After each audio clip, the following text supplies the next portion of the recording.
Tesla dibuang Eropa, runtuh 49%, jadi tanda bahaya buat Amerika. Kenapa tiba-tiba Eropa seperti berbalik badan dan meninggalkan Tesla? Padahal dulu Tesla itu sangat dielu-elukan di Eropa. Apa yang sebenarnya terjadi sampai angka penjualannya jeblok 49%? Apakah ini cuma masalah bisnis biasa atau ada sinyal bahaya yang lebih besar buat Amerika? Semuanya dimulai dari satu hal kecil, tapi terus membuka pintu ke rangkaian kejutan yang makin lama makin bikin kaget. Di saat Elon Musk lagi sibuk ngurusin ekspansi besar-besaran, justru benua biru memberikan tamparan keras. Dengan penjualan Tesla di Eropa anjlok sampai 49% di kuartal pertama tahun ini. Ini bukan penurunan biasa, ini seperti lampu merah yang bikin semua orang ngerem dan bertanya-tanya,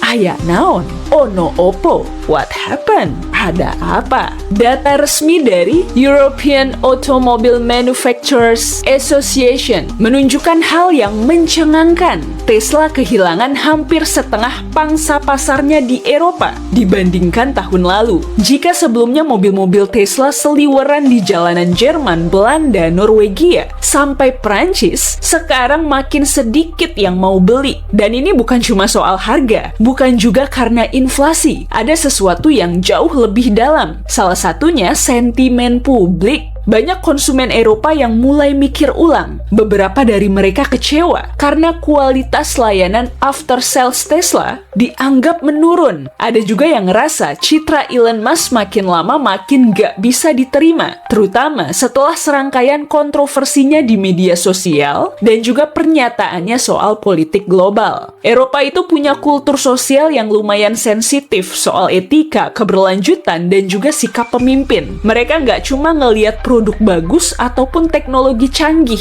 tapi juga siapa yang berdiri di balik semua itu. Jadi, waktu Elon Musk yang notabene wajah utama Tesla mulai sering bikin pernyataan kontroversial soal geopolitik, dari dukung tokoh inilah, nyentil tokoh itulah, sampai komentar sinis di tengah isu sensitif, publik Eropa mulai ngerasa ada yang janggal. Menurut YouGov, citra Elon Musk sebagai figur publik dan representasi brand anjlok drastis di kalangan konsumen Eropa. Banyak yang mulai mandang dia sebagai sosok yang terlalu agresif, gak konsisten, dan seringkali berulah tanpa mikir dampaknya. Bukan cuma dianggap nyebelin, tapi juga gak bisa dipercaya. Nah, ini gak berhenti di dirinya aja. Soalnya, buat banyak orang, Elon dan Tesla itu sudah seperti satu paket. Akibatnya, persepsi negatif tersebut menular ke brand. Tesla yang tadinya dipuja-puji sebagai simbol masa depan, teknologi ramah lingkungan, dan alternatif keren buat mobil konvensional, tiba-tiba berubah jadi brand yang dicurigai punya agenda sendiri. Buat sebagian konsumen Eropa, Tesla nggak lagi terasa humble dan visioner, tapi malah jadi simbol ketidakpastian, kesombongan teknologi, dan ego korporat yang terlalu dominan. Namun, bukan cuma masalah citra. Kompetisi di pasar mobil listrik Eropa sekarang makin brutal. Perusahaan seperti Volkswagen, Renault, bahkan BYD dari China mulai ngegas dengan produk yang gak kalah keren. Harganya lebih murah, desainnya juga cocok buat pasar Eropa, dan teknologinya pun gak main-main. BYD contohnya, brand ini sekarang jadi salah satu pemain utama di sektor mobil listrik dunia, dan mereka gesit banget masuk ke pasar-pasar Eropa. Tesla yang dulu merasa punya lapangan sendiri, sekarang harus bersaing. Bulan Januari kemarin, Elon Musk sempat menurunkan harga Tesla secara global buat mengejar volume penjualan. Di atas kertas, strategi ini masuk akal. Potong harga, naikkan penjualan, rebut pasar. Tapi di Eropa, hasilnya nggak sesuai harapan. Sebaliknya, konsumen mulai curiga. Mereka ngerasa beli Tesla jadi seperti beli HP yang seminggu kemudian turun harga. Nilai mobil jadi nggak stabil, resale value jeblok, Dan itu bikin calon pembeli jadi mikir 2 kali. Pasar Eropa suka stabilitas, dan Tesla kelihatan nggak bisa ngasih itu akhir-akhir ini. Jangan lupa, Eropa punya aturan ketat soal keamanan dan juga data. Tesla punya fitur canggih, tapi banyak dari itu belum tentu sesuai sama regulasi lokal. Salah satunya sistem kamera dan autopilot. Beberapa negara, kayak Jerman, mulai ragu soal gimana Tesla mengelola data pengguna. Apalagi ketika ada isu bahwa data mobil Tesla bisa dikirim balik ke server di luar Eropa. Buat warga Eropa yang sangat peduli banget sama privasi, ini jadi alarm besar. Masalahnya bukan berhenti di Eropa aja, ini jadi refleksi buat pasar global. Kalau Tesla bisa dibuang Eropa, bukan nggak mungkin negara lain ngikut. Amerika sebagai rumah utama Tesla bisa kena getahnya. Karena Tesla itu simbol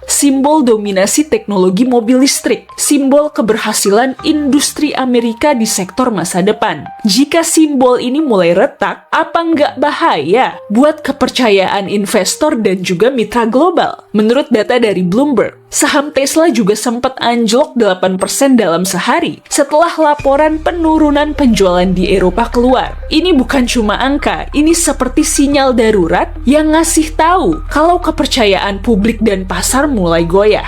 Di saat Tesla lagi pusing mikirin Eropa, China justru nyengir sambil nyusun strategi. Mereka tahu banget momentum ini harus dimanfaatkan. Mobil-mobil listrik asal China sekarang lagi memperluas jaringan distribusi mereka ke Eropa dan Amerika Selatan. China bahkan punya strategi global EV domination yang diam-diam tapi mematikan. Mereka nggak cuma jual mobil, tapi bawa ekosistemnya, baterai, teknologi, jaringan pengisian daya, sampai sistem operasinya. Jika Tesla gagal mempertahankan dominasi di Eropa, maka kompetitor dari China bakal dapet tiket emas buat ambil alih. Dan kalau itu sampai kejadian, bukan cuma Elon yang mimpi buruk, Amerika juga bisa kehilangan salah satu taring paling tajamnya di medan perang teknologi global. Apa ini awal dari babak baru dalam persaingan Amerika dan China? Bisa jadi, karena sekarang medan perang bukan lagi di jalur perdagangan ataupun diplomasi, tapi di aspal jalan raya. Siapa yang menguasai pasar mobil listrik dunia, dialah yang bakal punya kekuatan ekonomi dan teknologi paling dominan dalam dekade ke depan. Eropa sepertinya sudah memutuskan buat cari partner baru, dan keputusan mereka ninggalin Tesla bisa jadi awal dari perubahan peta kekuatan dunia. Apalagi kalau konsumen di Asia, Amerika Selatan, dan Afrika mulai ngikutin langkah Eropa. Pertanyaannya sekarang, apa yang bakal dilakukan Elon Musk? Apakah dia bakal ngegas balik dan mencari strategi baru, atau justru ngerem dan mengevaluasi total? Beberapa analis di Wall Street mengatakan Tesla butuh lebih dari sekedar diskon harga. Mereka perlu narasi baru, sesuatu yang bisa balikin kepercayaan publik. Bukan cuma di Eropa, tapi di seluruh dunia. Karena kalau terus-terusan kayak gini, Tesla bukan cuma kehilangan pasar, tapi kehilangan identitasnya yang digembar-gemborkan sebagai pelopor. Dan kalau itu sampai hilang, apalagi yang bisa dibanggain? Dulu, Tesla dikenal sebagai simbol perubahan. Mobil listrik pertama yang bisa ngebut, keren, dan juga revolusioner. Tapi, makin kesini, makin banyak orang ngerasa kalau Tesla mulai kehilangan arah. Bukan soal mobilnya aja, tapi soal siapa yang memimpin dan bagaimana brand itu hadir di hati orang-orang. Jika Eropa yang terkenal paling idealis soal perubahan iklim dan teknologi bersih mulai meninggalkan Tesla, maka dunia harus bertanya ulang, masih relevan gak sih brand ini? Penurunan 49% di Eropa bukan akhir segalanya, tapi jelas ini bukan pertanda baik. Ini seperti sinyal yang memberitahu jika Tesla butuh lebih dari sekedar kecepatan. Mereka butuh kepercayaan. Dan buat Amerika, ini lebih dari sekedar urusan dagang. Ini soal reputasi, soal dominasi teknologi yang pelan-pelan mulai direbut kompetitor dari Asia. Sekarang tinggal satu pertanyaan. Jika Eropa aja udah ninggalin Tesla, menurut kalian siapa yang bakal nyusul? Dan kira-kira kalian tertarik nggak nih buat beli Tesla? Gimana pendapat kalian? Banjirin kolom komentar yuk. Kalau kamu suka video ini, klik like dan share ke teman-teman biar makin viral. Makasih sudah nonton.